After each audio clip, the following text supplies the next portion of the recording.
जब से युवकों को इन जेंडर बेस्ड कानूनों में घसीटा जाने लगा है, तब से उन युवकों में एक चलन बहुत तेजी से बढ़ा है। वे सोचते हैं कि अभी मामला गर्म है, इधर उधर हो जाते हैं, जब यह मामला कुछ ठंडा हो जाएगा तो आकर बेल ले लेंगे और फिर तारीख भुगत कर मामले की सच्चाई सामने आ जाएगी, हम बरी हो जाएंगे। ऐसे बहुत से केसेस आपके देखने में भी आते होंगे जहां पर ये आरोपी युवक पहले तो पुलिस से भाग गए और फिर मुसीबतों के पहाड़ उन पर टूट पड़े। हम महाराष्ट्र के कई केसेस को जानते हैं जहां केस की गंभीरता केवल इसलिए बढ़ गई है कि उन आरोपियों ने एक दूसरे के साथ मिलकर भाग जाने में अपनी भलाई समझी, लेकिन फिर कभी भी उनकी चुनौतियां खत्म नहीं हुई। वापस आए तो कोर्ट ने बेल नहीं दी, कुर्की वारंट शुरू हो गए। तो यह एक प्रमुख सवाल बन जाता है कि आरोप लगने के बाद, चाहे वह आरोप झूठा हो या सच्चा हो, उसके लग जाने के बाद आरोप के ठंडा हो जाने तक इधर उधर हो जाने वाली योजना क्या कानूनी रूप से ठीक है? इस पर हमें विचार करने की आवश्यकता है। दूसरी बात यह है कि जो ठंडा होने वाली बात है वह केवल गांव गली और शहर मोहल्ले में ही ठंडा होता है। ऐसा कुछ नहीं है जो कोड ऑफ क्रिमिनल प्रोसीजर में ठंडा हो जाता हो, या इंडियन पीनल कोड में ठंडा हो जाता हो, या इंडियन एविडेंस में ठंडा हो जाता हो। कानून में ठंडा हो जाने जैसा कोई शब्द नहीं होता है। इस चैनल पर आप ऐसी ही वीडियोस देख सकते हैं जिनमें कानून पर बिल्कुल नए नजरिए से विचार किया जाता है। फॉल्स एलिगेशंस और फॉल्स केसेस, इनके ऊपर हम आपको वास्तविक कोर्ट केसेस में होने वाली वास्तविक कार्रवाई के बारे में बताते हैं। सच्चे कोर्ट केसेस में झूठे गवाहों को कैसे काबू करें यह बताते हैं। कानून की दूसरी प्रक्रियाएं बताते हैं। जो लोग खुद अपने कोर्ट केसेस को स्वयं समझना चाहते हैं उनके लिए यह चैनल बहुत उपयोगी है। जो यंग एडवोकेट कलीग्स कानून को सीखना शुरू कर रहे हैं उनके लिए भी यह चैनल बहुत प्रेरणादायक और जानकारियां देने वाला है। इस वीडियो को लाइक करें, शेयर करें तथा इस चैनल को सब्सक्राइब करें। बेल आइकन को प्रेस करें ताकि नई वीडियोस आपसे मिस ना हो जाएं।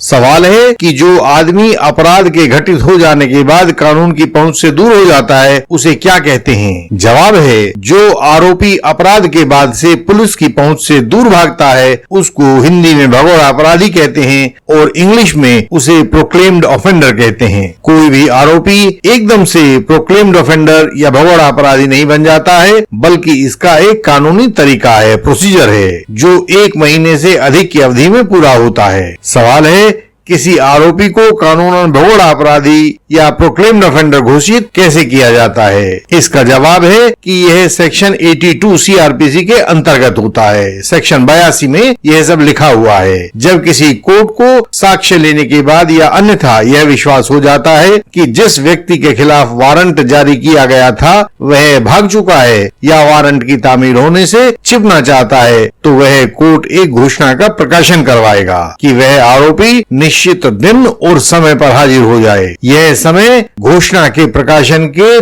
दिन से लेकर 30 दिन के बाद का ही होगा। अर्थात उस अपराधी को कम से कम 30 दिन का समय मिलना चाहिए जब वह घोषणा की गई हो और जब उसे कोर्ट में उपस्थित होने का समय दिया गया हो। यह 30 दिन से कम का नहीं हो सकता है। यह जो घोषणा आरोपी की हाजिरी के लिए प्रकाशित की जाएगी वह 3 स्थानों पर चिपकाई भी जाएगी। कहां कहां देखिएगा? पहला, शहर, गांव या कस्बे जहां भी वह आरोपी रहता हो उसके किसी प्रमुख स्थान पर चिपकाई जाएगी। दूसरा है, उस आरोपी के घर पर चिपकाई जाएगी। तीसरा है, उसे कोर्ट के नोटिस बोर्ड पर चिपकाया जाएगा। यदि कोर्ट चाहे तो उस घोषणा के प्रकाशन के लिए किसी अखबार में प्रकाशन करवाने का आदेश दे सकता है। जब यह सब काम हो जाएगा तो कोर्ट उस व्यक्ति या सिपाही आदि का सशपथ बयान लेगा, कोर्ट फाइल में रिकॉर्ड करेगा जिसने उक्त स्थान पर वह घोषणा चिपकाई हो या प्रकाशित की हो या अखबार में निकलवाई हो। यदि इस बयान में दिनों का हिसाब ठीक ठीक रखा गया है, अर्थात घोषणा चिपकाई जाने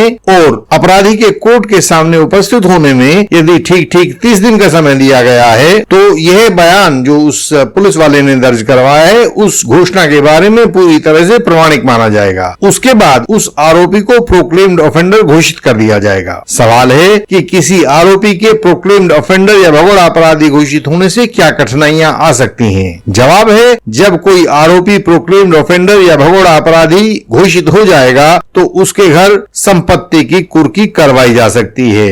यह सेक्शन 83 CRPC में करवाया जाएगा। सेक्शन 83 इसके तहत उस आरोपी के प्रोक्लेम्ड ऑफेंडर या भगोड़ा अपराधी घोषित होने के बाद कोर्ट लिखित कारणों के आधार पर चाहे तो उसकी चल अचल संपत्ति या दोनों को कुर्क करने का आदेश पारित कर सकता है। जिन मामलों में कोर्ट संतुष्ट हो जाता है कि आरोपी इस संपत्ति को बेच सकता है या गायब कर सकता है तो वह भगोड़ा करने की घोषणा के साथ साथ, यानी कि जो 82 की प्रोक्लेमेशन हुई थी उसके साथ साथ ही संपत्ति की कुर्की का आदेश भी जारी कर सकता है। वैसे तो इस कुर्की के कानून के कई गहरे पेच और भी हैं, लेकिन वे यहाँ उतने वांछित नहीं है। आपको जो मूल जानकारी दी जानी थी वह अब तक दी जा चुकी है। अगला सवाल है कि कुर्की के अलावा आरोपी को और क्या मुश्किलों का सामना करना पड़ सकता है? जवाब है, अन्य मुश्किल अग्रिम जमानत पाने में हो सकती है। अभी कुछ दिन पहले अप्रैल महीने में इलाहाबाद हाई कोर्ट ने योगेंद्र कुमार मिश्रा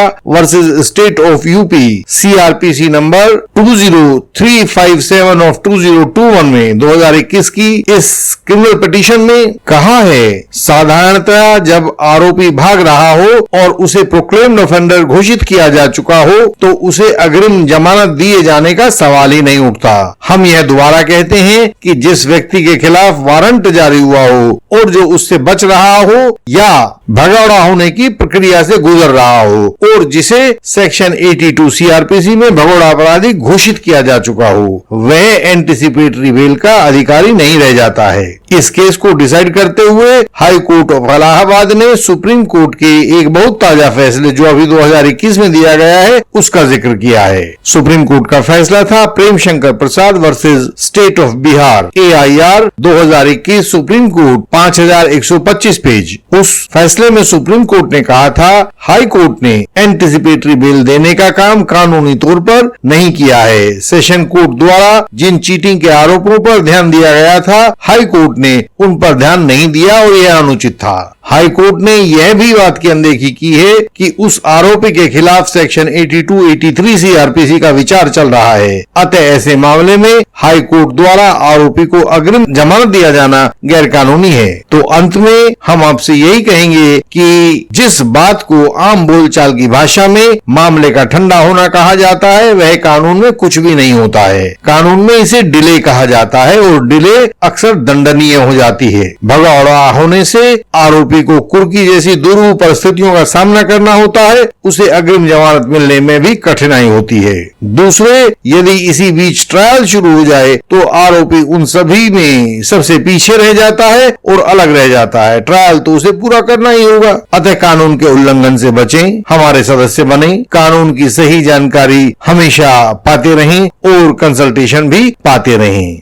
आपको झूठे केसेस से बचाने के लिए हम बहुत अनुभवी एडवोकेट्स को एक मंच पर लेकर आए हैं। सारे भारत के हर राज्य में, हर डिस्ट्रिक्ट में, हर अदालत में हम उन लोगों की मदद करते हैं जो झूठे आरोपों में गलती से या अपने भोलेपन से फंस गए हैं। हम उन यंग एडवोकेट कलीग्स की भी मदद करते हैं जिनके पास अभी अनुभव नहीं है लेकिन ऊर्जा है, अपने क्लाइंट को बचाने का जज्बा है। हम उनके लिए application, plaint, written statement, cross examination, statements under section 313 CRPC तथा बाकी भी सभी ड्राफ्टिंग पूरी करके दिल्ली से उनके पास भेज देते हैं। भारत के हर स्थान से एडवोकेट हमसे जुड़े हैं और इस तकनीक का फायदा ले रहे हैं। आप भी समय न गंवाएं, आपको आपके केस में नुकसान हो सकता है। यथाशीघ्र हमसे संपर्क करें, विजयी हो, झूठ को हरा दें। हमारी वेबसाइट indianlegalsystem.org पर जाकर बहुत मूल्यवान जानकारी सरल भाषा में पाएं। हमसे संपर्क का तरीका सामने स्क्रीन पर दिया गया है, यह हर वीडियो के डिस्क्रिप्शन में भी होता है। हमसे व्हाट्सएप कॉल द्वारा संपर्क करें, व्हाट्सएप मैसेज करें, मिलने का अपॉइंटमेंट फिक्स करें। इस चैनल की सब वीडियोस को देखें। झूठे आरोपों के खिलाफ हर वीडियो में कोई ना कोई सूत्र आपको अवश्य मिलेगा। इस वीडियो को लाइक करें, शेयर करें और चैनल को सब्सक्राइब करें। बेल आइकन को प्रेस करें ताकि महत्वपूर्ण वीडियोस मिस ना हो जाएं। आपसे अगली वीडियोस में फिर मिलेंगे, तब तक के लिए प्रणाम।